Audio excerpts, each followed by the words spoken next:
وَلَقَدْ يَسَّرْنَا الْقُرْآنَ لِلذِّكْرِ فَهَلْ مِن مُّدَّكِرٍ۔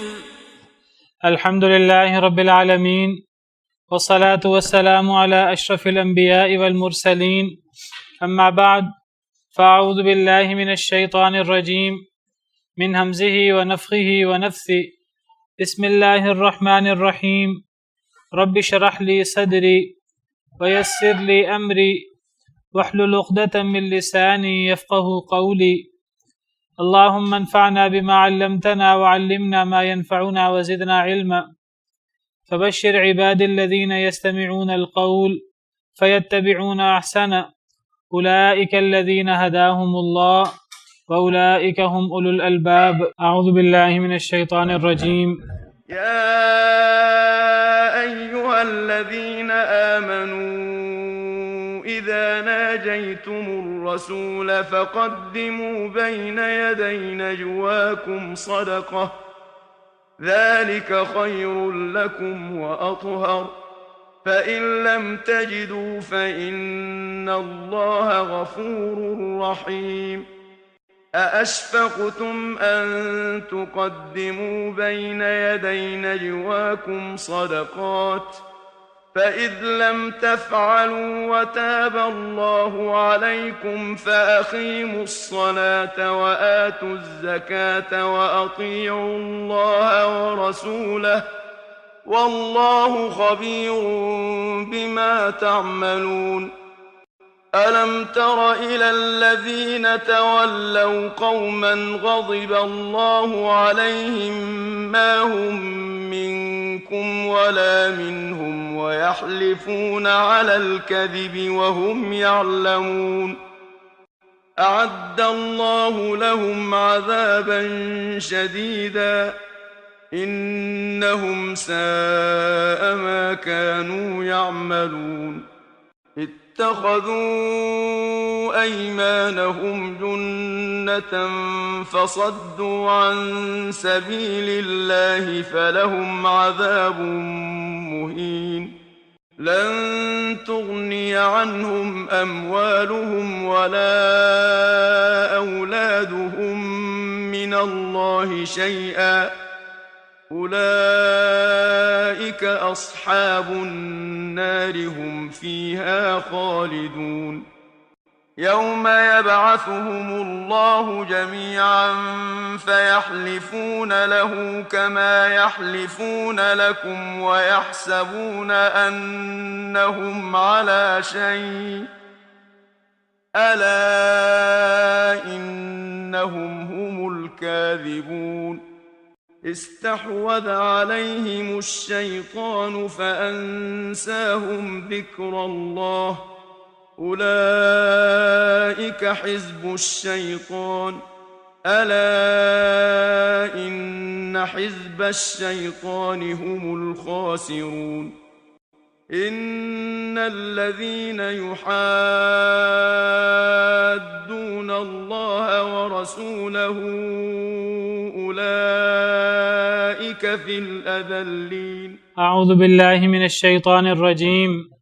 بسم الله الرحمن الرحيم. يا أيها الذين آمنوا إذا ناجيتم الرسول فقدموا بين يدي نجواكم صدقة. اے وہ لوگو جو ایمان لائے ہو، اذا ناجیتم الرسول، جب تم سرگوشی کرو رسول سے، فقدموا بین یدی نجواکم، پس آگے بھیجو اپنی سرگوشی کے سامنے، یعنی اپنی سرگوشی سے پہلے. لفظی مطلب ہے اپنی سرگوشی کے دونوں ہاتھوں کے درمیان، اور دونوں ہاتھوں کے درمیان سے مراد ہے کہ سامنے یعنی پہلے.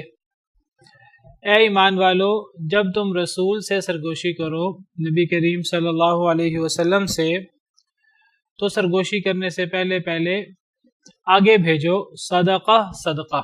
جب سرگوشی کے احکامات بیان فرمائے، پیچھے ہم نے سرگوشی کے بارے میں احکامات پڑھے کہ انسان کو سرگوشی کرتے وقت سب سے پہلے تو یہ مد نظر رکھنا ہے کہ میں اونچی آواز سے بولوں یا آہستہ بولوں، اللہ تعالیٰ کے لیے ایک برابر ہے.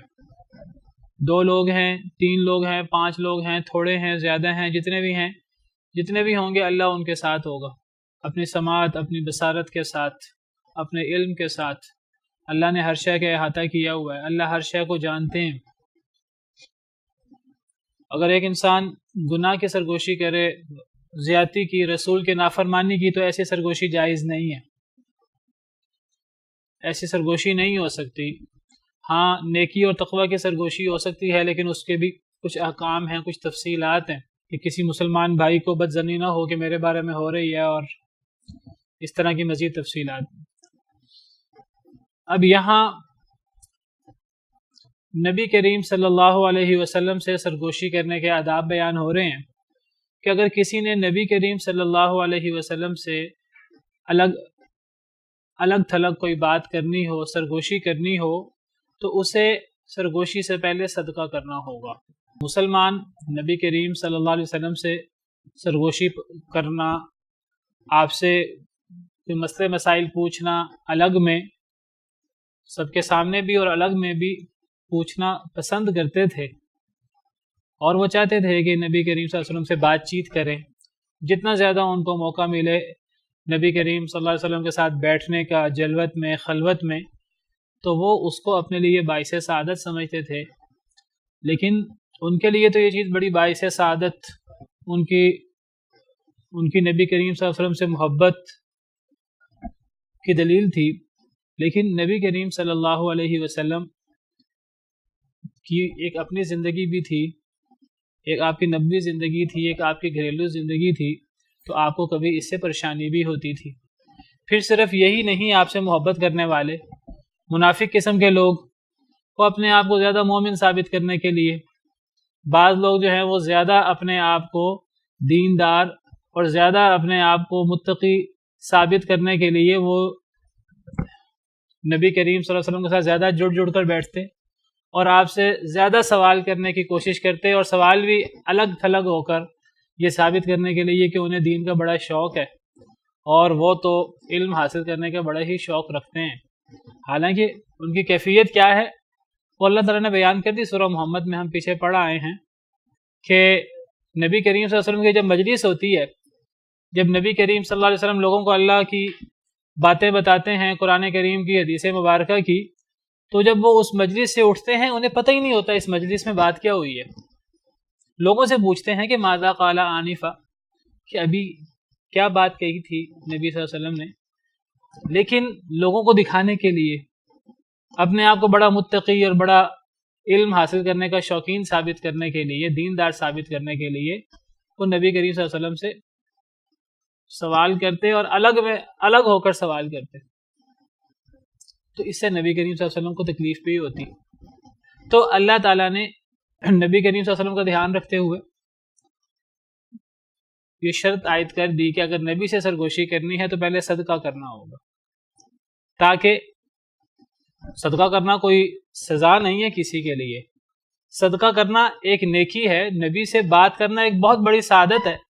نبی سے سوال پوچھنا، اگر ایک بندہ سوال کرنے میں واقعی اس کا سوال ہے، جینون سوال ہے اور وہ سوال کرنا چاہتا ہے، نبی سے سوال کرنا بھی ایک نیکی ہے، اس نیکی کے ساتھ اگر ایک نیکی اور مل جائے صدقہ کرنے کی تو یہ کوئی سزا تو نہیں ہے، لیکن اس سے کم از کم یہ ضرور ثابت ہو جائے گا کہ کون جو ہے وہ کس کا سوال اہم ہے، اور کون اہمیت کے ساتھ سوال کرنا چاہتا ہے اور کون ویسے ہی سرگوشی کرنا چاہتے ہیں۔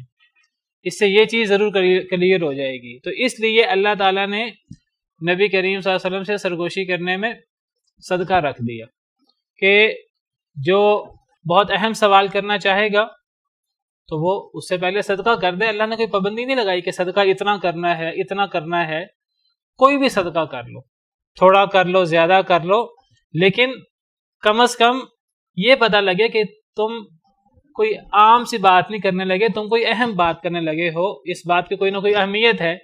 اس کا فائدہ نبی صلی اللہ علیہ وسلم کو ہوگا کہ آپ کو کچھ وقت مل جائے گا اپنے ذاتی کاموں کے لیے بھی، اور جو آپ کی پریشانی ہے وہ کم ہو جائے گی۔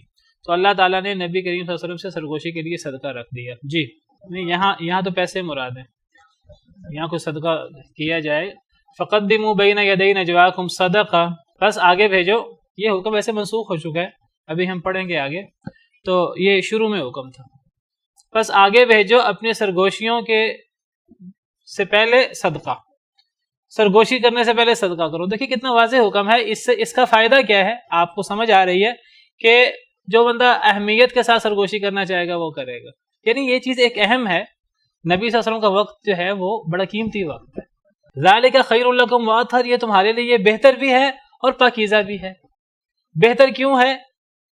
یہ اس لیے بہتر ہے کہ انسان صدقہ کرے گا تو صدقہ کرنے سے مزید ثواب ملے گا نا. وہ نبی سے سوال کر کے بھی وہ ایک علم حاصل کرنا چاہتا ہے، ثواب لینا چاہتا ہے، تو وہ نبی سے سوال کرنے کی جو فضیلت ہے اسے وہ بھی حاصل ہوگی، اور اس سوال کرنے سے پہلے صدقہ کرنے سے مزید نیکی اسے ملے گی.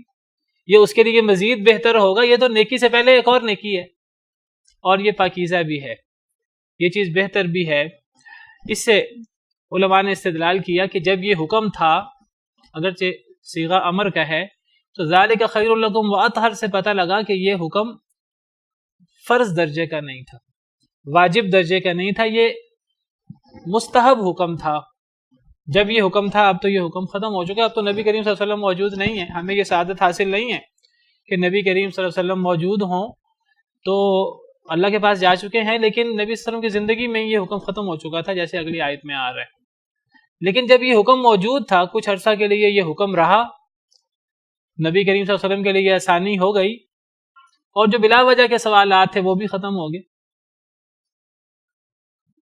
دیکھیے بعض دفعہ منافق قسم کے لوگ بلا وجہ کے سوال کرتے تھے، بعض دفعہ مسلمان لوگ بھی، جی نبی موجود ہیں، نبی پر وحی اترتی ہے، ہم کوئی بھی سوال کر لیں ہمیں جواب مل جائے گا. ایک انسان سوچ سکتا ہے میں کوئی بھی سوال کر لوں، میں غیب کی آئندہ آنے والی کوئی بات پوچھ لوں، میں کوئی گزری ہوئی باتیں پوچھ لوں، میں کوئی ایسی بات پوچھ لوں جو قیامت کے دن ہونی ہے. ایک انسان جو ہے اپنے تمام رشتہ داروں کے بارے میں پوچھنا شروع کر دے، میرا فلاں رشتہ دار جو فوت ہو گیا ہے تو وہ جنت میں ہے جہنم میں ہے. ایسے بہت سارے سوال لوگوں کے ذہنوں میں آ سکتے ہیں. لیکن یہ بات یاد رکھیے کہ نبی پر اللہ کی طرف سے وحی نازل ہوتی ہے، یہ بات ٹھیک ہے، لیکن اس وحی نازل ہونے کا مطلب یہ نہیں ہے کہ ہر انسان جو ہے وہ اپنے ذہن میں آنے والا ہر سوال ہی نبی سے پوچھنا شروع کر دے. انسان یہ سمجھے کہ چونکہ اب مجھے یہ سعادت حاصل ہے کہ میں نبی کی محفل میں موجود ہوں اور نبی ان پر اللہ کی طرف سے وحی اترتی ہے، کچھ لوگ جو ہیں وہ یہ سوچنا شروع کر دیں کہ چلو میں نبی کو، میرے ذہن میں یہ بات آئی ہے، یہ بات بڑی اچھی ہے، میں نبی سے کہوں کہ یہ بات اچھی ہے، اس کو بھی بطور دین نافذ ہونا چاہیے. کچھ لوگ اپنی باتیں نبی پر ٹھونسنا شروع کر دیں کہ جی یہ بھی اچھی بات ہے، یہ بھی دین کے اندر ہونی چاہیے، یہ بھی اچھی بات ہے، یہ بھی دین کے اندر ہونی چاہیے. سورہ حجرات میں اللہ تعالیٰ نے، ہم پڑھ چکے ہیں پہلے، اللہ تعالیٰ نے پہلے بھی اس بارے میں ہدایات جاری فرمائی. وَاعْلَمُوا أَنَّ فِيكُمْ رَسُولَ اللَّهِ، جان لو کہ تم میں اللہ کے رسول ہیں. یہ بات ٹھیک ہے، تم میں اللہ کے رسول ہیں اور تمہیں بہت بڑی سعادت حاصل ہو رہی ہے، لیکن اس کا مطلب یہ نہیں کہ اب تم اپنی سوالات کی پٹاری کھول دو. میں یعنی برے معنی میں، یعنی جو لوگ زیادہ سوال کرتے ہیں، منافق قسم کے لوگ خاص طور پہ، بعض صحابہ کرام سے بھی ایسی بات ہو جاتی، تو اللہ نے منع کر دیا زیادہ سوال نہیں کرنے. یہ کثرت سوال یہ ویسے ہی منع ہے، زیادہ سوال کرنا. بنی اسرائیل کی عادت تھی، وہ زیادہ سوال کرتے تھے.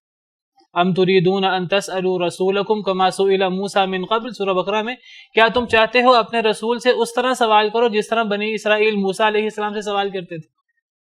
اور بنی اسرائیل جو موسیٰ سے سوال کرتے تھے ان کا سب سوالوں کا مقصد علم حاصل کرنا نہیں ہوتا تھا. بعض دفعہ مقصد سوال برائے سوال ہی ہوتا تھا، تنگ کرنا مقصد ہوتا تھا. جس طرح حضرت موسیٰ علیہ السلام نے فرمایا گائے ذبح کرو، انہوں نے سوالات کرنا شروع کر دیے. حالانکہ وہ سوال نہ کرتے، کوئی گائے ذبح کر لیتے، مقصد حاصل ہو جاتا. جی آپ مذاق کرتے ہیں. حضرت موسیٰ نے فرمایا میں اللہ کی پناہ میں آتا ہوں کہ میں تمہیں دین کی بات کرتے ہوئے مذاق کروں. اس کا رنگ کیا ہو، رنگ بتایا گیا نہیں، وہ مزید بتائیں وہ کیسی ہو، مزید شرائط بتائی گئی، تو بار بار وہ سوال کر رہے تھے. تو یہ سوال زیادہ کرنا پسندیدہ نہیں. نبی کے پاس ہونے کا مطلب یہ نہیں ہے کہ انسان جو ہے وہ دنیا جہاں کے سوال کرنا شروع کر دے. اسی طرح کبھی ہمیں سعادت حاصل ہوتی ہے کہ کوئی بڑا عالم آ جاتا ہے یا ہم کسی بڑے عالم کے پاس چلے جاتے ہیں، اس کا مطلب یہ نہیں کہ انسان اب بس سوالات شروع کر دے. ایک طرف سے اس نے عمل کرنا ہے نہیں کرنا، بس وہ اب سوچے میں نے آج ہی 100-200 سوال کر کے واپس آنا ہے. نہیں، انسان کے ذہن میں جو اہم سوال ہے جو واقعی انسان کو پیش آتے ہیں انسان پوچھ لے. دیکھیں سوال کرنے کا مقصد سوال برائے سوال نہیں ہونا چاہیے، سوال کرنے کا مطلب عمل ہونا چاہیے. مجھے آپ بتائیے ایک بندہ اگر ایک ہی وقت میں 100 سوال کر لے 150 سوال کر لے، کیا وہ سب پر عمل کر سکے گا؟ سب پہ عمل تو نہیں کر سکے گا. تو یہ کثرت سے سوال کو پسندیدہ بھی نہیں ہے. اگرچہ سوال کرنے سے علم حاصل کرنا مقصود ہو، یہ ایک اچھا جذبہ ہے، لیکن یہ چیز نبی صلی اللہ علیہ وسلم کی مجلس میں ہو جاتی تھی بعض دفعہ.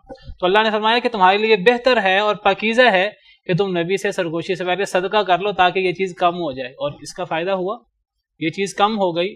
اور جو منافق قسم کے لوگ تھے وہ تو ویسے ہی صدقے اور ان چیزوں سے ان کی جان جاتی تھی، تو ویسے ہی جو ہے وہ ان سے نجات مل گئی ان کے سوالوں سے اور ان چیزوں سے. تو اللہ نے فرمایا تمہارے لیے بہتر ہے اور پاکیزہ ہے. اس سے علماء نے استدلال کیا کہ جب یہ حکم موجود تھا تو تب بھی یہ حکم استحباب کے لیے تھا، کوئی فرض حکم نہیں تھا. اللہ تعالیٰ مشکل میں تو نہیں ڈالنا چاہتے، اللہ تعالیٰ نے صرف ایک چیز کا سد باب کرنے کے لیے یہ حکم دیا تھا. فَإِن لَمْ تَجِدُوا فَإِنَّ اللَّهَ غَفُورٌ رَحِيمٌ. اگر تم نہ پاؤ تو اللہ بخشنے والا رحم کرنے والا. اگر تمہارے پاس نہیں ہے تو نہ کرو، اگر ہے تو کر لو، کرنا بہتر ہے. اگر ہو تب بھی کرنا استحباب کے لیے تھا، کوئی لازمی نہیں تھا. اور اگر نہیں ہے تو ویسے ہی اللہ معاف کرنے والا ہے.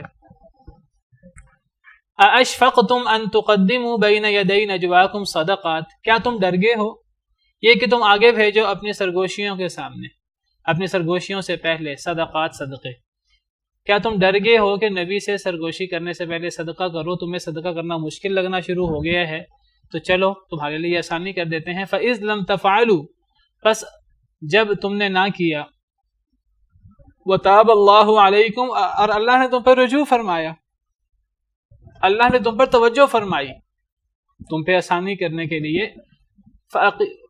اللہ نے تم پر رجوع فرما لیا. کیا مطلب اللہ نے رجوع فرما لیا؟ یعنی اللہ نے یہ پابندی بھی ختم کر دی. جو پابندی پہلے بھی فرض نہیں تھی، پہلے بھی جو ہے وہ وجوب کے لیے نہیں تھی، پہلے بھی استحباب کے لیے تھی، تمہیں مشکل لگ رہی ہے تو اللہ نے یہ پابندی ختم کر دی. کچھ دیر کے لیے یہ حکم رہا پھر ختم ہو گیا. اصل میں مقصود یہ تھا کہ سوالات کم ہو جائیں، وہ مقصود حاصل ہو گیا تو اللہ نے یہ پابندی ختم کر دی. کیا تم ڈر گئے ہو کہ تم آگے بھیجو اپنے سرگوشیوں سے پہلے صدقے، پس اگر تم نے نہیں کیا، وَتَابَ اللَّهُ عَلَيْكُمْ. اللہ نے تم پر توبہ کی، اللہ نے تم پر رجوع کیا. فَأَقِيمُوا الصَّلَاةَ وَآتُوا الزَّكَاةَ. بس نماز قائم کرو، وَآتُوا الزَّكَاةَ. اور زکوٰۃ ادا کرو، جو فرض ہے وہ ادا کر دو. وَأَطِيعُوا اللَّهَ وَرَسُولَهُ. اور اللہ اور رسول کی اطاعت کرو. تو تم پر یہ پابندی اللہ نے ختم کر دی ہے. اب آئندہ کے لیے صدقہ جو ہے وہ اللہ نے ختم کر دی ہے. اب وہ جو صدقہ کا استحبابی حکم تھا وہ بھی ختم ہو گیا ہے، لیکن شرط کیا ہے کہ نماز قائم کرو، زکوٰۃ ادا کرو، جو فرض زکوٰۃ ہے وہ تو ادا کرو، اور اللہ کے رسول کی اطاعت کرو. جو سوال کرو، جو سرگوشی کرو، تو اس سے مقصود اللہ اور اللہ کے رسول کی اطاعت ہونا چاہیے اور عمل ہونا چاہیے. واللہ خبیر بما تعملون. اللہ تعالیٰ خبردار ہیں اس سے جو تم عمل کرتے ہو، تمہارے تمام اعمال سے، چاہے وہ ظاہری اعمال ہوں، چاہے وہ تمہاری سرگوشیاں ہوں، چاہے وہ تمہارے دل کے اندر آنے والے خیالات ہوں. اللہ تعالیٰ تمہارے اعمال سے باخبر ہے. میں نے دل کے اندر آنے والے خیالات بھی ذکر کیے ہیں. یاد رکھیے دل کے اندر آنے والے خیالات بھی ہمارا عمل ہوتے ہیں. دل کے اندر جو خیالات آتے ہیں، ایک انسان دل کے اندر سوچتا ہے میں اچھا کام کروں، برا کام کروں، یہ بھی انسان کا عمل ہوتا ہے. ایک وہ خیالات ہوتے ہیں جو شیطان کی طرف سے وسوسہ آئے، اس پر تو پکڑ نہیں ہوتی. لیکن ایک وہ خیالات ہوتے ہیں جو انسان باقاعدہ سوچتا ہے میں نے یہ کرنا ہے، وہ باقاعدہ انسان کا ارادہ ہوتا ہے. جو انسان کہتا ہے میں نے یہ کرنا ہے، باقی وہ کر سکے نہ کر سکے، وہ غیر ارادی تو وہ جو شیطان کی طرف سے ہے وہ اس پر پکڑ نہیں ہوتی. لیکن جو ہمارا ارادہ ہوتا ہے، ایک انسان کہے، دیکھیے میں نے شاید حدیث مبارکہ بیان کی تھی ایک دفعہ آپ کے سامنے کہ 4 طرح کے لوگ ہوتے ہیں. ایک وہ شخص ہے جسے اللہ تعالیٰ نے مال دیا ہے اور وہ مال اللہ کے راستے میں خرچ کرتا ہے، ادھر بھی خرچ کرتا ہے، ادھر بھی خرچ کرتا ہے، ادھر بھی خرچ کرتا ہے، سب سے بہتر شخص ہے. ایک شخص وہ ہے جسے اللہ نے مال نہیں دیا، وہ کہتا ہے کہ اگر اللہ نے مجھے مال دیا ہوتا تو میں بھی اس نیک شخص کی طرح، میں بھی اس سخی شخص کی طرح، میں بھی یہاں خرچ کرتا، یہاں خرچ کرتا، یہاں خرچ کرتا. تو اللہ تعالیٰ فرماتے ہیں یہ دونوں برابر ہیں، یہ دونوں برابر ہیں، ان کا ایک ہی درجہ ہے. درجہ ایک کیوں ہے؟ ایک تو باقاعدہ کر رہا ہے یہ، اور دوسرا دل میں ارادہ کر رہا ہے. دل کا ارادہ بھی تو عمل ہے، وہ عمل القلب ہے، وہ بھی عمل ہے. اللہ ہمارے اس عمل سے بھی واقف ہیں اور اللہ اس پر بھی جزا دیتے ہیں. اور پھر فرمایا کہ ایک وہ شخص ہے جس کے پاس مال ہے اور وہ مال میں حق ادا نہیں کرتا. وہ دنیا جہاں کے ہر لغو کام پہ، ہر بےہودہ کام پہ اللہ کے نافرمانی میں اس مال کو خرچ کرتا ہے. حدیث مبارکہ کا مفہوم بیان کر رہا ہوں آپ کو، صحیح حدیث ہے. یہ تو بدترین شخص ہے. پھر فرمایا ایک چوتھا شخص ہے، اس کے پاس مال تو نہیں ہے لیکن وہ کہتا کہ میرے پاس مال ہوا تو میں مال کو اسی طرح میں بھی جو ہے عیش و عشرت کرتا، میں بھی اسی طرح جو ہے لہو و لعب پہ لگاتا جس طرح یہ شخص لگاتا ہے. اس کے پاس مال ہے نہیں، وہ دل میں سوچتا ہے یہ چیز. فرمایا یہ دونوں شخص برابر ہیں، یہ دونوں شخص برابر ہیں. تو یہ جو دل میں ہم ارادہ کرتے ہیں، اس ارادے پر بھی ثواب اور عقاب ہوتا ہے. کس ارادے پر، کس دل میں آنے والی چیز پر گناہ نہیں ہوتا؟ وہ جو شیطان کی طرف سے ہمارے دل میں وسوسہ آئے. شیطان وسوسہ ڈالتا ہے نماز نہ پڑھو، شیطان وسوسہ ڈالتا ہے بخل کرو، یہ کرو وہ کرو. اگر ہم اس وسوسے پر دھیان نہ دیں اور ہم خیالات جھٹک دیں، ہم کہ نہیں ہم نے بخل نہیں کرنا، ہم نے نماز پڑھنی ہے. انسان کو نیند آئی ہے، شیطان کہتا ہے سوئے رہو، انسان کہتا ہے نہیں میں نے نماز پڑھنی ہے اللہ کے لیے. تو وہ جو دل میں آنے والا شیطان کی طرف سے آنے والا وسوسہ ہے اس پر پکڑ نہیں ہوتی. بلکہ اگر ایک انسان جو ہے وہ اس کو چھوڑ کر انسان جو ہے وہ اٹھ جاتا ہے تو اس کو جو ہے وہ ثواب ملتا ہے. لیکن اگر ایک انسان ارادہ بناتا ہے، بڑی واضح حدیث ہے، وہ کہتا ہے میرے پاس مال ہوتا تو میں صدقہ کرتا، تو اس کو اس ارادے کا اجر ملتا ہے، صدقہ کرنے کا اجر ملتا ہے. اور جس کے پاس جو کہ میرے پاس مال ہوتا تو میں بھی جس طرح قارون کے پاس خزانہ تھا وہ عیش کرتا تھا، میں بھی عیش کرتا. جب قارون نکلتا تھا اپنی عیش و عشرت کے اندر، اپنی شان و شوکت کے اندر، بہت سارے لوگ اس کو دیکھ دیکھ کر حسرت کرتے تھے. یا لیت لنا مثل ما اوتی قارون، کاش کہ ہمارے پاس بھی ہو جس طرح قارون کے پاس ہے. انہ لذو حظ عظیم، یہ تو بڑا خوش نصیب شخص ہے. آج ہم لوگ بھی، اللہ معاف کرے، اللہ ماشاء اللہ، جب دیکھتے ہیں مالدار لوگوں کو، لوٹ کھسوٹ کرنے والوں کو، ہر دنیا کا گناہ کرنے والوں کو، لیکن دیکھتے ہیں ان کے پاس مال ہے، ہم کہتے ہیں کاش ہمارے پاس بھی مال ہوتا، ہم بھی یہ عیش و عشرت کرتے. یہ دل میں یہ بات سوچنا یہ بھی گناہ ہے. ایک انسان دل میں سوچے تو اچھی بات سوچے. بہرحال اللہ تعالیٰ خبردار ہے ساتھ اس کے جو تم عمل کرتے ہو. انسان جو ظاہراً عمل کرے وہ بھی اللہ اس سے بھی خبردار ہے، اور جو انسان دل میں اچھا برا سوچے، ارادہ کرے، چاہے اس پر عمل نہ کر سکے، اللہ تعالیٰ اس پہ بھی خبردار ہے. الم تر الی الذین تولوا قوما غضب اللہ علیہم ما هم منکم ولا منہم، کیا نہیں آپ نے دیکھا اے اللہ کے نبی صلی اللہ علیہ وسلم، الی الذین تولوا قوما، ان لوگوں کی طرف جنہوں نے دوستی کی ایسی قوم سے، غضب اللہ علیہم کے غصے ہوا اللہ ان پر. اے نبی کیا آپ نے ان لوگوں کو نہیں دیکھا کہ جو دوستی کرتے ہیں اس قوم سے جس قوم پر اللہ کا غضب ہے.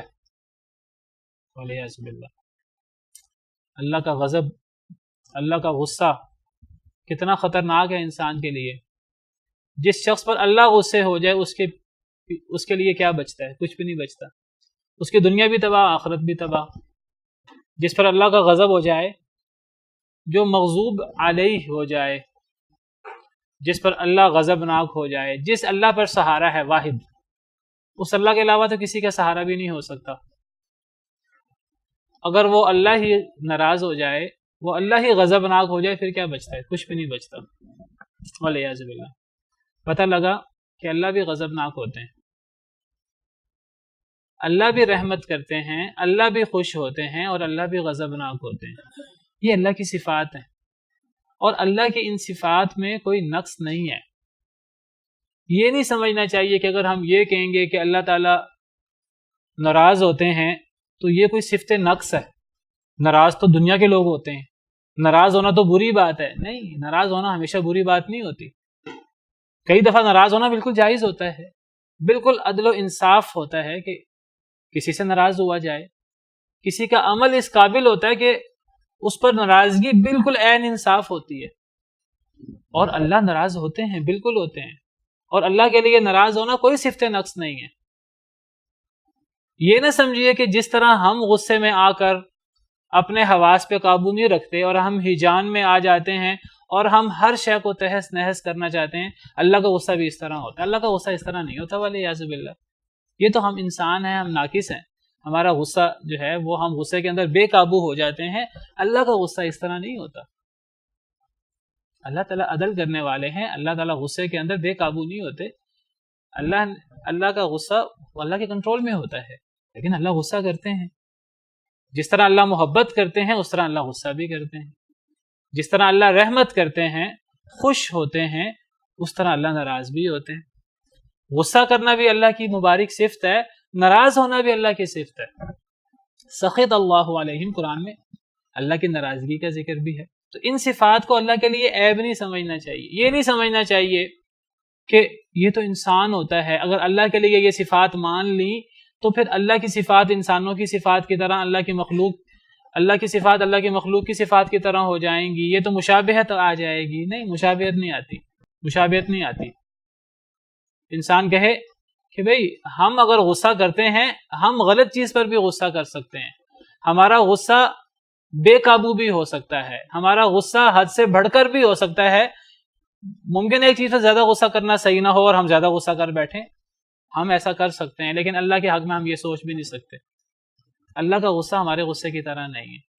جس طرح اللہ کامل ہیں، اللہ ناقص نہیں ہے، تو اللہ کا غصہ بھی وہ کامل درجے کا ہے، وہ ناقص قسم کا غصہ نہیں ہے، اس میں وہ نقص والی چیزیں نہیں ہیں جو ہم مخلوق کے غصے میں ہوتی ہیں۔ بالکل اسی طرح اللہ تعالیٰ محبت بھی کرتے ہیں، اللہ تعالیٰ رحمت بھی کرتے ہیں، اللہ تعالیٰ خوش بھی ہوتے ہیں۔ یہ سب باتیں قرآن کریم میں موجود ہیں۔ وَإِن تَشْكُرُوا يَرْضَهُ لَكُمْ، اگر تم شکر کرو گے تو اللہ تم سے راضی ہوں گے۔ صحابہ کرام کے بارے میں اور نیک لوگوں کے بارے میں قرآن کریم میں جگہ جگہ رضی اللہ عنہم ورضوا عنہ، اللہ ان سے راضی، وہ اللہ سے راضی۔ اللہ راضی بھی ہوتے ہیں، اللہ تعالیٰ محبت بھی کرتے ہیں۔ ان اللہ یحب المؤمنین، ان اللہ یحب المحسنین، ان اللہ یحب المتقین۔ اللہ تعالیٰ متقی لوگوں سے محبت کرتے ہیں، اللہ تعالیٰ مومن لوگوں سے محبت کرتے ہیں۔ کوئی بندہ یہ سمجھے کہ نہیں جی محبت تو صفت نقص ہے، محبت کرنے سے انسان مجبور ہو جاتا ہے۔ کئی دفعہ محبت کرنے والے کو محبوب کے ناجائز باتیں بھی ماننی پڑتی ہیں۔ بھئی یہ انسانوں کے ساتھ تو ہو سکتا ہے، وہی بات جو ہم نے غصے کے بارے میں کہی، یہ بات انسانوں کے بارے میں تو ہم سوچ سکتے ہیں، اللہ جو کامل اکمل ہے اس کے بارے میں ہمیں کیسے سوچیں کہ نعوذ باللہ اللہ تعالیٰ بھی محبت کے اندر مجبور ہو جائیں؟ کیا اللہ کے بارے میں ہم سوچ سکتے ہیں کہ اللہ مجبور ہو جائیں؟ اللہ تو مجبور نہیں ہو سکتے۔ اللہ کی محبت ایسی نہیں ہے کہ دنیا میں انسان کسی سے محبت کرتا ہے اس کے ناجائز باتیں بھی مانتا ہے، اللہ کسی سے محبت میں اس کے ناجائز باتیں بھی، اللہ مجبور ہو جائیں؟ اللہ مجبور نہیں ہوتے۔ اللہ کی محبت کے اندر کئی لوگ کہتے ہیں اللہ محبت نہیں کرتے، اسی وجہ سے کہتے ہیں محبت کرنے کے اندر کچھ اگرچہ یہ اچھی صفت ہے لیکن اس کے اندر نقص بھی ہوتا ہے۔ کبھی کبھی محبت کرنے کی وجہ سے انسان جو ہے مجبور ہو جاتا ہے محبوب کے سامنے۔ تو ہم اللہ کے لیے ہم یہ صفت نہیں مانیں گے اللہ محبت کرتے ہیں۔ کیوں نہیں مانیں گے جب اللہ خود فرماتے ہیں میں محبت کرتا ہوں، جب اللہ خود فرماتے ہیں میں خوش ہوتا ہوں، جب اللہ خود فرماتے ہیں میں رحم کرتا ہوں۔ وَرَحْمَتِي وَسِعَتْ كُلَّ شَيْءٍ، میری رحمت نے ہر شے کو وسعت میں لے لیا ہے۔ اللہ کی رحمت بھی ہے اور اللہ کا غضب بھی ہے، اور اللہ کی رحمت دیکھیں یہ اللہ کی عظیم صفت ہے کہ اللہ کی رحمت اللہ کے غصے پر حاوی ہے۔ ان رحمتی سبقت غضبی، میری رحمت میرے غصے پر حاوی ہے۔ تو اللہ تعالیٰ محبت بھی کرتے ہیں، اللہ تعالیٰ خوش بھی ہوتے ہیں، اللہ تعالیٰ رحمت بھی کرتے ہیں، اور اسی طرح اللہ ناراض بھی ہوتے ہیں، غصہ بھی کرتے ہیں، انتقام بھی لیتے ہیں، قہر بھی کرتے ہیں۔ وہ تمام صفات جو اللہ نے قرآن میں بیان کی، اللہ کی طرف سے نبی کریم صلی اللہ علیہ وسلم نے بیان کی، ہمارا ان تمام صفات پر ایمان ہے۔ بس ہم ایک بات کہتے ہیں کہ اللہ کے بارے میں جتنی بھی صفات ہیں وہ اس طرح ہیں جس طرح اللہ کی شان کو لائق ہے۔ یہ بات ہم ضرور کہتے ہیں، اللہ کی صفات مخلوق کی صفات کی طرح نہیں ہے، چاہے نام کے حد تک، ظاہری حد تک اشتراکی کیوں نہ ہوتا ہو۔ ظاہری طور پر اشتراک بھی ہو سکتا ہے، اس موضوع پر میں کئی دفعہ پہلے بات کر چکا ہوں، لہذا میں اس بات کو لمبا نہیں کرتا، کئی دفعہ پہلے بات کر چکا ہوں۔ اللہ تعالیٰ کی جتنی بھی صفات ہیں یاد رکھیے، لیس کمثلہ شیء، اللہ جیسی کوئی شے نہیں ہو سکتی۔ وہو السمیع البصیر، اللہ سننے والا دیکھنے والا ہے۔ ایک ہی جگہ پر اللہ نے ان دونوں باتوں کو اکٹھا کر دی ہے۔ اللہ نے فرمایا میں سننے والا بھی ہوں، دیکھنے والا بھی ہوں، لیکن میری جیسی کوئی شے نہیں ہو سکتی۔ اب ذرا غور کریں کہ جس آیت میں اللہ فرما رہے ہیں میری جیسی کوئی شے نہیں ہو سکتی، اسی آیت میں اللہ تعالیٰ اپنے آپ کو سمیع اور بصیر بھی فرما رہے ہیں، حالانکہ انسان بھی سمیع اور بصیر ہوتا ہے۔ ہمیں اس سے ایک بڑا زبردست اصول نکلا، ایک اتنا بڑا اصول کہ جس اصول کو نہ سمجھنے کی وجہ سے پوری قومیں گمراہ ہو گئیں۔ جہمیہ، معتزلہ، یہ لوگ گمراہ ہو گئے اسی بنا پر اللہ کی تمام صفات کا انکار کر دیا کہ جی فلاں صفت مانیں گے وہ تو انسان کے اندر بھی صفت پائی جاتی ہے، فلاں صفت مانیں گے وہ تو فلاں کے اندر پائی جاتی ہے، اللہ کے جیسا تو کوئی بھی نہیں ہے۔ تو اگر اللہ تعالیٰ کے ہاتھ مان لیے، اگر اللہ تعالیٰ کو ناراض ہونا مان لیا، اگر اللہ تعالیٰ کے لیے رحمت مان لی، تو یہ چیزیں تو انسان کے اندر بھی ہوتی ہیں، حیوانوں کے اندر بھی ہوتی ہیں، تو پھر اللہ کو ان کی طرح سمجھیں گے؟ ہم کہیں گے نہیں، آپ سمجھے نہیں۔ یہ بات ٹھیک ہے، اللہ جیسی کوئی شے نہیں ہے، اللہ کامل اکمل ہے، کوئی کامل اکمل نہیں ہو سکتا، اللہ کی صفات بھی کامل اکمل ہے، ان جیسی صفات کسی کی نہیں ہو سکتی، اگرچہ ظاہری طور پر ایک جیسی صفات کیوں نہ ہو، ظاہراً وہ ایک جیسی ہوتی ہیں، حقیقت میں ایک جیسی نہیں ہوتی۔ جیسے اللہ سمیع اور بصیر ہے، اور انسان کو بھی اللہ نے سمیع اور بصیر بنایا ہے، لیکن اللہ کی سماعت اور بصارت کامل اور اکمل درجے کی ہے، لا متناہی، اور انسان کی سماعت اور بصارت کتنی محدود ہے۔ بس اس کو اسی طرح سمجھے، میں یہی بس کرتا ہوں۔ تو یہ غصے کے بارے میں اللہ غصہ کرتے ہیں، اللہ انتقام لیتے ہیں، اللہ قہر فرماتے ہیں، یہ سب اللہ کی صفات ہیں اور اللہ کی عظیم صفات ہیں، اور یہ ساری کی ساری صفات کمال ہیں، یہ ساری کی ساری عین عدل ہیں، نہ کوئی ظلم ہے اس میں سے کوئی صفت، اور نہ کوئی زیادتی ہے، نہ اللہ ظالم ہے نہ اللہ زیادتی کرتے ہیں۔ ان اللہ لا یظلم مثقال ذرہ، اللہ ذرہ برابر بھی ظلم نہیں کرتے۔ اللہ کا تو نام ہی ہے، اللہ کی مبارک صفت ہے العدل، اللہ عادل ہے، عدل کرنے والے ہیں۔ تو اللہ کی کوئی صفت ایسی نہیں ہے انتقام لینا ہو اللہ کا غصہ کرنا ہو، اللہ کا ناراض ہونا ہو، اللہ کا جو بھی صفات ہوں، چاہے ہم ان کو منفی صفات شمار کریں یا مثبت صفات شمار کریں، اللہ کی کوئی صفت بھی وہ عدل و انصاف کے تقاضوں سے ہٹی ہوئی نہیں ہے، عدل و انصاف کے تقاضوں کے منافی نہیں ہے۔ انہی صفات میں سے ایک صفت اللہ کی غصہ بھی ہے، اللہ غصے ہوتے ہیں، اور غصے ہونا یہ اللہ کے کامل ہونے کی دلیل ہے، بلکہ جو غصہ نہ کرے وہ ناقص ہوتا ہے۔ دیکھیں، ایک شخص وہ کسی کو معاف کر دے، وہ کسی پر غصہ دکھا سکتا ہے لیکن وہ غصہ نہ دکھائے، اچھی چیز ہے۔ ایک بندہ کسی کو معاف کر دے، لیکن ایک بندے کے ساتھ ہمیشہ زیادتی ہو، وہ آگے سے اپنی آواز، حق کی آواز ہی بلند نہ کر سکے، وہ کمزور ہو، وہ زیادتی کے خلاف آواز بھی نہ اٹھا سکے، وہ بدلہ بھی نہ لے سکے، اور وہ غصے کا اظہار بھی نہ کر سکے، یہ تو کمزور ہوگا نا۔ اللہ تو ایسا کمزور نہیں ہے کہ اللہ غصہ ہی نہ کرے۔ جو اللہ کے ساتھ دشمنی کریں، جو اللہ کو للکاریں اور اللہ تعالیٰ آگے سے بس رحم ہی کرتے رہیں، اللہ آگے سے شفقت ہی کرتے رہیں، تو اللہ تعالیٰ غصہ بھی نہ کر سکے، تو یہ چیز صفت نقص ہوگی۔ تو جو اللہ کو للکارتے ہیں، جو اللہ کے ساتھ مقابلہ کرتے ہیں، ہم نے پیچھے پڑھا یحادون اللہ کے ساتھ مقابلے میں وہ ایک حد تک پہنچ جاتے ہیں، ہر قسم کی حد کو کراس کر لیتے ہیں، اللہ کے ساتھ باقاعدہ دشمنی پر اتر آتے ہیں، اللہ کے ساتھ باقاعدہ جنگ پر اتر آتے ہیں۔ کچھ لوگ سود لینے والے لوگ، اللہ کے ساتھ شرک کرنے والے لوگ اللہ کے ساتھ جنگ پر اتر آتے ہیں، اللہ ان کے خلاف غصہ بھی نہ کرے، اللہ غصہ کرتے ہیں، اور یہ عین عدل ہے، یہ عین انصاف ہے، یہ عین حق ہے، اور یہ کمال کی صفت ہے، صفت کمال ہے، صفت نقص نہیں ہے۔ تو اے نبی، کیا آپ نے نہیں دیکھا ان لوگوں کو جو دوستی رکھتے ہیں اس قوم سے جس پر اللہ غصے ہوا؟ اللہ کس قوم پر غصے ہوا؟ یہودیوں پر، مغضوب علیہم لوگ، یہودی۔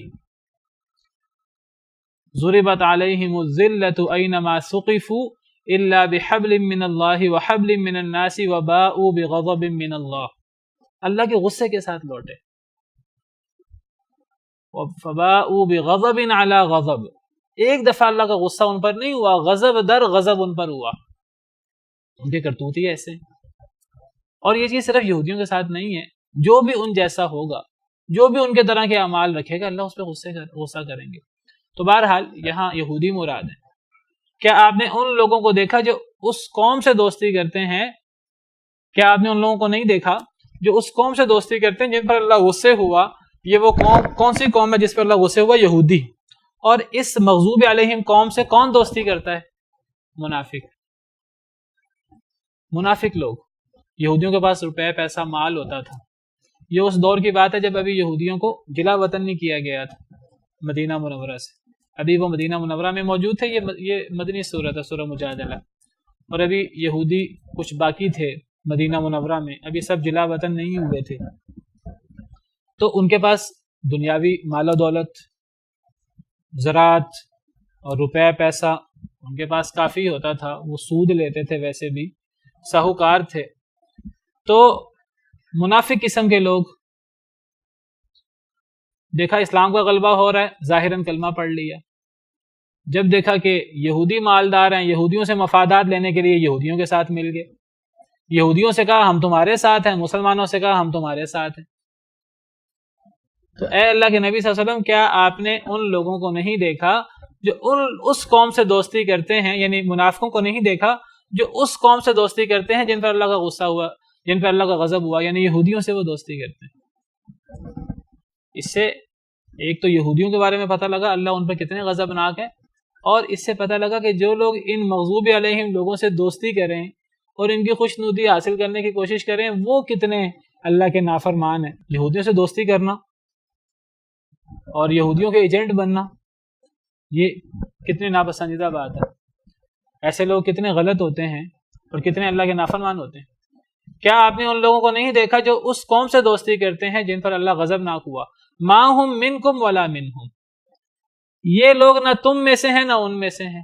یہ منافق جو یہودیوں سے دوستی کے دم بھرتے ہیں حقیقت میں نہ یہ تم میں سے ہیں، یہ تمہیں بھی کہتے ہیں ہم تمہارے ساتھ ہیں، یہ یہودیوں سے بھی کہتے ہیں ہم تمہارے ساتھ ہیں، نہ یہ یہودیوں کے ساتھ ہیں نہ یہ تمہارے ساتھ ہیں. یہ کس کے ساتھ ہیں؟ یہ تو روپے پیسے کے ساتھ ہیں، یہ تو مفادات کے ساتھ ہیں. جہاں ان کا مفاد ہوگا یہ وہاں ہو جائیں گے. ان کا کوئی دین ایمان نہیں ہے. نہ یہ تم میں سے ہیں نہ یہ ان میں سے ہیں. جس طرح فرمایا قرآن کریم میں ایک اور جگہ پر مذبذبین بین ذلک، تذبذب میں ہے درمیان میں، لا الہ ہؤلاء ولا الہ ہؤلاء، نہ ادھر ہے نہ ادھر ہے. اللہ معاف کرے. یہ منافقت آج کے دور میں بہت بڑھ گئی ہے، بہت زیادہ ہو گئی ہے، بہت زیادہ ہو گئی ہے. ایسے لوگ ہیں کہ کوئی اسلام کی بات ہو رہی ہوگی، کوئی اچھی بات ہو رہی ہوگی اسلام کی، وہ اسلام کی بات کرنا شروع کر دیں گے، اسلام کے محاسن بیان کرنا شروع کر دیں گے. لیکن اسی کے فوراً بعد اگر اسلام کے خلاف بات ہوگی، غیروں کی بات ہوگی، وہاں کوئی مفاد ہوگا، وہ ان کی بولتی بولنا شروع کر دیں گے. پتہ ہی نہیں ہے کہ ان کا تعلق ان لوگوں کے ساتھ ہے، ان لوگوں کے ساتھ ہے. اور انہیں جو ایک تھرڈ پرسن ہے اسے پتہ نہیں لگتا کہ یہ شخص کس کے ساتھ ہے.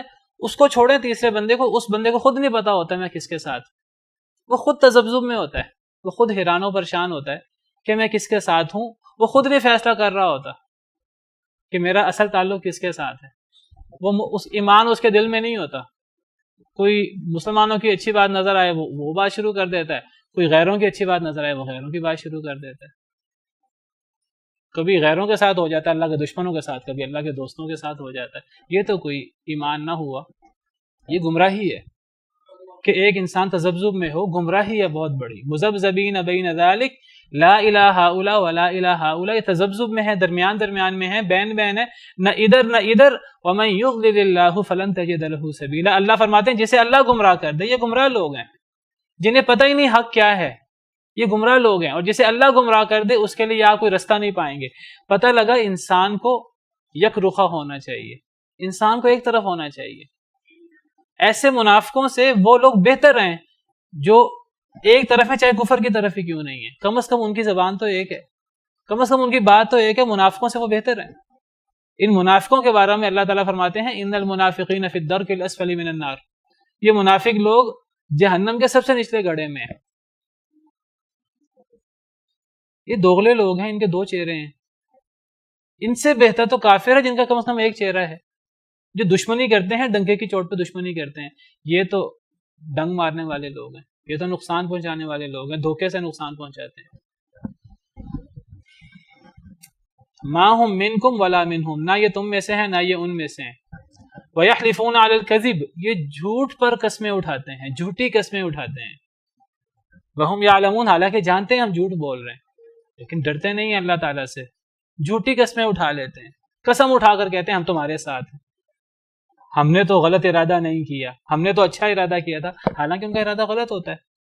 اور آپ کو بتاؤں، جو بندہ زیادہ قسمیں اٹھائے، وَمِنَ النَّاسِ مَن يُعْجِبُكَ قَوْلُهُ فِي الْحَيَاةِ الدُّنْيَا وَيُشْهِدُ اللَّهَ عَلَى مَا فِي قَلْبِهِ وَهُوَ أَلَدُّ الْخِصَامِ، ایسے لوگ بھی ہیں آپ کو اس کی بات بڑی اچھی لگتی ہے، وہ بڑے جو ہے نا جوش سے بات کرتا ہے، وَيُشْهِدُ اللَّهَ عَلَى مَا فِي قَلْبِهِ، بار بار اللہ کو اپنے دل پر گواہ بناتا ہے، اللہ جانتا ہے جو میرے دل میں ہے، بار بار وہ اللہ کو گواہ بناتا ہے، قسمیں اٹھاتا ہے اللہ کی۔ وَهُوَ أَلَدُّ الْخِصَامِ، اللہ فرماتے ہیں اس سے بڑا جھگڑالو کوئی نہیں ہے، یہ سب سے بڑا جھگڑالو ہے، جھگڑا کرنے والا اور اختلاف ڈالنے والا یہ ہے۔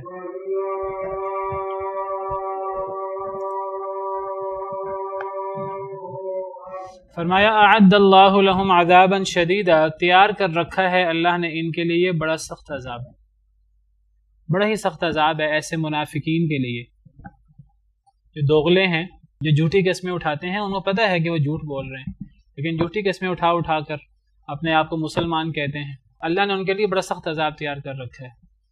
انہم ساء ما کانوا یعملون، بے شک وہ بہت برا ہے جو وہ عمل کرتے ہیں، ان کا یہ عمل بڑا ہی برا ہے، اللہ کو بڑا ہی ناپسند ہے۔ اتخذوا ایمانہم جنتا، انہوں نے پکڑ لیا اپنی قسموں کو، ایمان یہ یمین کی جمع ہے، ایمان یہ زبر ہے، یہ ایمان نہیں ہے، ایک ایمان ہوتا ہے ایمان یقین، یہ ایمان ہے، یہ یمین کی جمع ہے، ایمان، یمین کہتے ہیں دائیں ہاتھ کو۔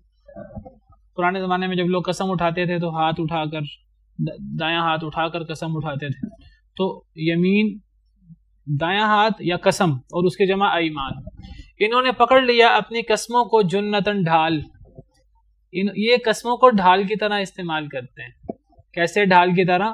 یعنی انہیں پتہ ہے کہ اگر یہ اپنے آپ کو مسلمان شو نہ کریں تو مسلمان ان کے مخالف ہو جائیں، کہ مسلمانوں کی مخالفت سے بچنے کے لیے، مسلمانوں کی ناراضگی سے بچنے کے لیے اپنی قسموں کو ڈھال کی طرح استعمال کرتے ہیں۔ انہوں نے گویا کہ جس طرح انسان دشمن سے بچنے کے لیے ڈھال سامنے کر دیتا ہے، تیر سے بچنے کے لیے، تلوار سے بچنے کے لیے، یہ مسلمانوں کے غصے سے بچنے کے لیے قسموں کو ڈھال بنا دیتے ہیں، اور قسمیں جھوٹی۔ اور جو بندہ بار بار قسم اٹھائے اور جھوٹی قسم اٹھائے، اس کے تو قسم کا بھی اعتبار نہیں ہوتا۔ لوگوں کو پتہ ہے کہ یہ ہر جھوٹی بات پہ قسم اٹھا لے گا، ہر جھوٹی بات پہ قرآن اٹھا لے گا، اس کی بات کی اہمیت بھی نہیں ہوتی۔ اور بعض ایسے لوگ بھی ہوتے ہیں بڑے باوقار قسم کے، وہ قسم نہیں اٹھاتے، وہ ایک بات کہتے ہیں دو ٹوک انداز میں، لوگ یقین کر لیتے ہیں ان کی بات پہ۔ انہوں نے اپنی قسموں کو اس طرح کر کے جو ہے وہ زیادہ قسمیں نہیں اٹھاتے کہ لوگ کہیں کہ جی ہر الٹی سیدھی بات پہ قسم اٹھا لیں گے۔ انہوں نے اپنی قسموں کو ڈھال بنا لی ہے۔ فصدوا عن سبیل اللہ، پس روک دی اللہ کے راستے سے، یعنی قسمیں اٹھا اٹھا کر اپنے آپ کو مسلمان کہتے ہیں، اور مسلمان کہہ کر جو لوگ مسلمان ہونا چاہتے ہیں انہیں یہ باور کرا کر کہ ہم مسلمان ہیں، انہیں اسلام کے بارے میں گمراہ کرتے ہیں، کہتے ہیں دیکھو ہم تو مسلمان ہیں نا، ہمیں پتہ ہے کہ اسلام کے اندر کیا خرابیاں ہیں، ہم خود بڑے تنگ ہیں۔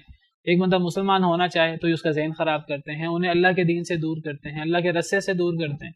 یا جو ان کے منافقانہ قسم کے اعمال ہیں، دوغلے قسم کے اعمال ہیں، ان کے اعمال کو دیکھ دیکھ کر لوگ کہتے ہیں اچھا مسلمان اس طرح کے ہوتے ہیں، لوگ دین سے رک جاتے ہیں۔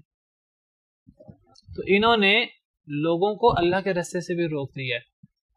فَلَهُمْ عَذَابٌ مُهِينٌ، ان کے لیے رسوا کن عذاب ہے۔ لَن تُغْنِيَ عَنْهُمْ أَمْوَالُهُمْ وَلَا أَوْلَادُهُمْ مِنَ اللَّهِ شَيْئًا، ہرگز نہیں کفایت کرے گا ان سے ان کے مال اور نہ ان کی اولادیں اللہ کے مقابلے میں کچھ بھی۔ یہ جو منافق بنے ہوئے ہیں دنیاوی مفادات کے لیے، مسلمانوں کے غضب سے بچانے کے لیے مسلمان بنے ہوئے ہیں، اور یہودیوں سے فائدے کے لیے اندر کھاتے ان سے دوستی رکھی ہے، اور مقصد کیا ہے؟ ہمیں دنیاوی مال حاصل ہو جائے، ہمیں دنیاوی نعمتیں حاصل ہو جائیں۔ یہ جو غلط طریقے سے، ناجائز طریقے سے، منافقت سے مال کما رہے ہیں، یہ مال کیا سمجھتے ہیں؟ انہیں اللہ کے غصے سے بچا لے گا۔ یہ سمجھتے ہیں کہ یہ مال انہیں اللہ کے عذاب سے بچا لے گا۔ یہ مال تو ان کے لیے ہرگز فائدہ مند نہیں ہے۔ مال چھوڑیں، نہ ان کے مال ان کے لیے فائدہ مند ہے، نہ ان کی اولادیں ان کے لیے فائدہ مند ہے۔ یہ مال اور اولاد تو ان کے لیے فتنہ ہے۔ انما اموالکم و اولادکم فتنہ، سوائے اس کے کہ نہیں تمہارے مال اور تمہاری اولادیں فتنہ ہیں۔ کب؟ اگر وہ انسان کو اللہ کے دین سے روکیں اور انسان ان کے بارے میں، ان کی محبت میں انسان اللہ کے دین سے دور ہو جائے، ہر جائز ناجائز طریقے سے مال کمائے، اولاد کی ہر جائز ناجائز خواہش پوری کرے، اللہ کے دین کو نہ دیکھے، اللہ کے حکم کو نہ دیکھے، اللہ کا کیا حکم ہے، تو ایسے مال اور اولاد فتنہ ہوتے ہیں۔ فتنہ چھوڑیں، ایسے مال اور اولاد دشمن ہوتے ہیں۔ یا ایھا الذین آمنوا ان من ازواجکم واولادکم عدوا لکم فاحذروہم، اے ایمان والو تمہاری بیویاں، تمہاری اولادیں یہ دشمن ہوتی ہیں، ان سے بچ جاؤ۔ فلا تعجبک اموالہم ولا اولادہم، اے نبی صلی اللہ علیہ وسلم آپ کو ان منافقوں کے مال اور اولاد تعجب میں نہ ڈالیں۔ انما یرید اللہ لیعذبہم بہا فی الحیات الدنیا، اللہ اس مال اور ان کی اولاد کو ان کے لیے دنیا کے اندر عذاب بنا دینا چاہتے ہیں۔ انما یرید اللہ لیعذبہم، اللہ چاہتے ہیں کہ اللہ عذاب دے انہیں اس مال اور اولاد کی وجہ سے، فی الحیات الدنیا، دنیا کی زندگی میں، وتزہق انفسہم وہم کافرون، اور ان کی جانیں اس حال میں نکلیں کہ یہ کافر ہوں۔ یہ مال اور اولاد جب انسان ان کے بارے میں اللہ کے احکامات کی پابندی نہ کرے تو یہ فتنہ، یہ دشمن ہوتے ہیں۔ المال والبنون زینت الحیات الدنیا، یہ مال اور بیٹے دنیا کی زینت ہیں ان لوگوں کے لیے جو ان کے بارے میں حلال و حرام کی پرواہ نہیں کرتے۔ لیکن جو حلال و حرام کی پرواہ کریں تو فرمایا المال والبنون زینت الحیات الدنیا والباقیات الصالحات خیر عند ربک ثوابا، باقیات الصالحات اللہ کے نزدیک بہتر ہے ثواب کے اعتبار سے۔ باقیات الصالحات کیا ہے؟ یہی مال اور اولاد الباقیات الصالحات بھی بن جاتے ہیں اگر انسان ان کو اللہ کے حکم کے مطابق استعمال کرے، تو یہی مال فتنہ نہیں بنتا، یہ مال انسان کے لیے الباقیات الصالحات بن جاتا ہے۔ یہی اولاد انسان کے لیے، انسان کی زندگی میں اس کو دین کی بات کہتی ہے، دین کی بات میں مدد کرتی ہے، اور انسان کے فوت ہونے کے بعد اس کے لیے دعا کرتی ہے۔ او ولد صالح یدعو لہ، نیک صالح اولاد وہ انسان کے لیے دعا کرتی ہے انسان کے پیچھے سے۔ یہی مال انسان کے لیے اللہ کی اتنی بڑی نعمت بنتا ہے اگر انسان اس کو اللہ کے دین میں استعمال کرے کہ یہی مال جو ہے وہ انسان کو قابل رشک بنا دیتا ہے لوگوں کے سامنے۔ دو لوگ قابل رشک ہیں، ایک جسے اللہ نے علم دیا ہو، وہ علم کو خرچ کرتا ہو، عمل کرتا ہو، وہ علم کو آگے سکھاتا ہو، ایک جسے اللہ نے مال دیا ہو، وہ مال کو یہاں بھی خرچ کرے، یہاں بھی خرچ کرے، وہ مال اس کے لیے صدقہ جاریہ بن جائے۔ تو مال اور اولادیں، منافقوں کے مال اور اولادیں، وہ منافق جو دنیا کے پیر ہیں، ان کے مال اور اولادیں یہ انہیں کوئی فائدہ نہیں دیں گی اللہ کے بالمقابل کچھ بھی۔ اولئک اصحاب النار، یہی لوگ آگ کے ساتھی ہیں، ہم فیہا خالدون، یہ اس میں ہمیشہ ہمیشہ رہیں گے۔ انہوں نے تو مال کمایا ہے، جائز ناجائز کو دیکھا ہی نہیں، ایمان کو بیچ کر مال کمایا ہے۔ یوم یبعثہم اللہ جمیعا، اس دن جس دن اللہ انہیں اٹھائے گا سب کو، فیحلفون لہ کما یحلفون لکم، تو یہ قسمیں اٹھائیں گے اللہ کے لیے جیسے تمہارے لیے یہ قسمیں اٹھاتے ہیں۔ یہ بدبخت لوگ، اللہ معاف کرے، یہ قیامت کے دن بھی اتنے جرت مند ہو چکے ہوں گے کہ قیامت کے دن بھی قسمیں اٹھائیں گے۔ قیامت کا دن جس دن کوئی بات چھپ نہیں سکتی، دنیا میں بھی کوئی بات نہیں چھپتی، لیکن قیامت کے دن تو ہر بات ظاہر ہو جائے گی۔ دنیا کے اندر تو چلو ایک بندہ غلط بات کرتا ہے تو اللہ نے دنیا کو چونکہ جو ہے وہ حساب کتاب کے لیے نہیں بنایا، تو دنیا کے اندر بعض دفعہ ایک غلط بات چھپی رہ جاتی ہے کچھ دیر کے لیے، اللہ کی طرف سے آزمائش ہوتی ہے۔ لیکن قیامت کا دن تو آزمائش کے لیے نہیں ہے، قیامت کا دن تو انصاف کے لیے، وہاں تو ہر چیز واضح ہو جانی ہے، دودھ کا دودھ پانی کا پانی ہو جانا ہے۔ بدبخت لوگ جو دنیا میں قسمیں اٹھاتے رہے جھوٹی، وہ قیامت کے دن اللہ کے سامنے بھی جھوٹی قسمیں اٹھائیں گے۔ وہ سمجھیں گے دنیا میں تو بڑا فائدہ دیا ہمیں ان قسموں نے، تو شاید یہاں بھی ہمیں قسمیں فائدہ دیں۔ اللہ فرماتے ہیں جس دن اللہ انہیں اٹھائیں گے سب کو، یعنی قیامت کے دن، فیحلفون لہ، تو یہ اللہ کے لیے قسمیں اٹھائیں گے، حلف اٹھائیں گے، لہو سے مراد اللہ کے لیے، کما یحلفون لکم، جیسے کہ تمہارے لیے دنیا میں قسمیں اٹھاتے ہیں، ویحسبون انہم علی شیء، اور یہ گمان کریں گے کہ یہ کسی شے پر ہیں۔ کیا مطلب؟ یہ گمان کریں گے کہ انہیں آخرت میں بھی جھوٹی قسمیں اٹھانے سے شاید فائدہ ہو جائے۔ جس وقت یہ قسم اٹھا رہے ہوں گے آخرت میں قسمیں اٹھائیں گے کہ ہم تو نیک لوگ ہیں، اللہ کی قسم ہم تو نیک لوگ ہیں، ہمارا مقصد تو نیک تھا، قسمیں اٹھائیں گے اور سمجھیں گے کہ ہمیں فائدہ ہوگا۔ دنیا میں قسمیں اٹھانے سے فائدہ ہو جاتا تھا، آزمائش اللہ کی، وہ سمجھیں گے شاید آخرت میں بھی فائدہ ہو جائے۔ الا انہم هم الکاذبون، خبردار بے شک یہ لوگ یہی جھوٹے ہیں، یہ جھوٹے ہیں، یہ دنیا میں بھی جھوٹ بولتے رہے اور آخرت میں بھی یہ جھوٹ بول رہے ہیں۔ استحوذ علیہم الشیطان، غلبہ پا لیا ہے ان پر شیطان نے، شیطان ان پر پوری طرح حاوی ہو چکا ہے، یہ شیطان کے پیروکار، شیطان کے ساتھی بن چکے ہیں، شیطان نے ان پر غلبہ پا لیا ہے۔ فانساہم ذکر اللہ، پس بھلا دیا انہیں اللہ کا ذکر، شیطان نے انہیں اللہ کا ذکر بھلا دیا ہے، اب انہیں اللہ کے ذکر سے مال کی محبت میں اتنا اندھا کر دیا ہے، اب یہ ذکر کرنا بھی چاہیں تو نہیں کر سکتے، کوئی خیر کی رمق ہے وہ بھی ختم ہو چکی ہے کیونکہ مہر لگ چکی ہے، اب شیطان انہیں اللہ کے ذکر سے بہت دور لے جا چکا ہے۔ اولئک حزب الشیطان، یہی لوگ شیطان کا گروہ ہیں، شیطان کا ساتھی ہیں، شیطان کی جماعت ہیں۔ الا ان حزب الشیطان هم الخاسرون، خبردار بے شک شیطان کا گروہ، شیطان کی جماعت وہی خسارہ اٹھانے والے ہیں، جو شیطان کے ساتھی ہیں یہی خسارہ اٹھانے والے ہیں۔ کیا مطلب؟ هم الخاسرون کا مطلب یہی خسارہ اٹھانے والے، یعنی ان کے علاوہ دوسرے لوگ خسارہ اٹھانے والے نہیں ہیں۔ جو شیطان کا ساتھی نہیں ہے، چاہے دنیا کے اندر وہ کتنی کمزور پتلی حالت میں کیوں نہ ہو، وہ حقیقی خسارہ اٹھانے والا نہیں ہے۔ جو شیطان کی جماعت میں نہیں ہے، جو پوری طرح شیطان کا پیروکار نہیں ہے، کبھی اس سے شیطان کی پیروی بھی ہو جاتی ہے، کبھی وہ دین پر بھی عمل کر لیتا ہے۔ خلطوا عملا صالحا وآخر سیئا، اچھے اعمال بھی ہیں برے اعمال بھی ہیں، عسى اللہ ان یتوب علیہم، شاید اللہ انہیں معاف کر دے۔ لیکن ایسے لوگ جو بس پوری طرح شیطان کے ساتھی بن چکے ہیں، پوری طرح شیطان کا ان کے اوپر غلبہ ہو چکا ہے، یہ شیطان کے ساتھی ہیں اور یہی خسارہ اٹھانے والے لوگ ہیں۔ دنیا کا بھی خسارہ، دنیا میں سمجھتے ہیں کہ ہم کوئی فائدہ حاصل کر رہے ہیں، لیکن دنیا میں بھی یہ خسارے میں ہیں اور آخرت میں بھی یہ خسارے میں ہیں، تو یہی خسارے میں ہیں۔ ان الذین یحادون اللہ ورسولہ، بے شک وہ لوگ جو مخالفت کرتے ہیں اللہ اور اللہ کے رسول کی، اصل میں یحادون اس سے عام مخالفت مراد نہیں ہے، کہ وہ انتہا درجے کی مخالفت ہے، ایک حد پر جا کے مخالفت کرتے ہیں۔ اولئک فی الاذلین، یہی لوگ سب سے ذلیل لوگوں میں ہیں۔ الاذلین، اذل سب سے ذلیل، یہ مبالغے کا یہ اسم تفضیل ہے، جیسے اکبر سب سے بڑا، اصغر سب سے چھوٹا، تو اذل سب سے ذلیل، تو اس کی جمع ہے اذلین، جو اللہ اور اللہ کے رسول کی بہت زیادہ مخالفت کریں، ان کی مخالفت میں پیش ہوں، تو یہ لوگ ذلیل ترین لوگوں میں سے ہیں، دنیا میں بھی اور آخرت میں بھی۔ تو یہاں اللہ نے حزب الشیطان کی بات کی ہے، اور اگلی آیات میں حزب اللہ کی بات ہو رہی ہے۔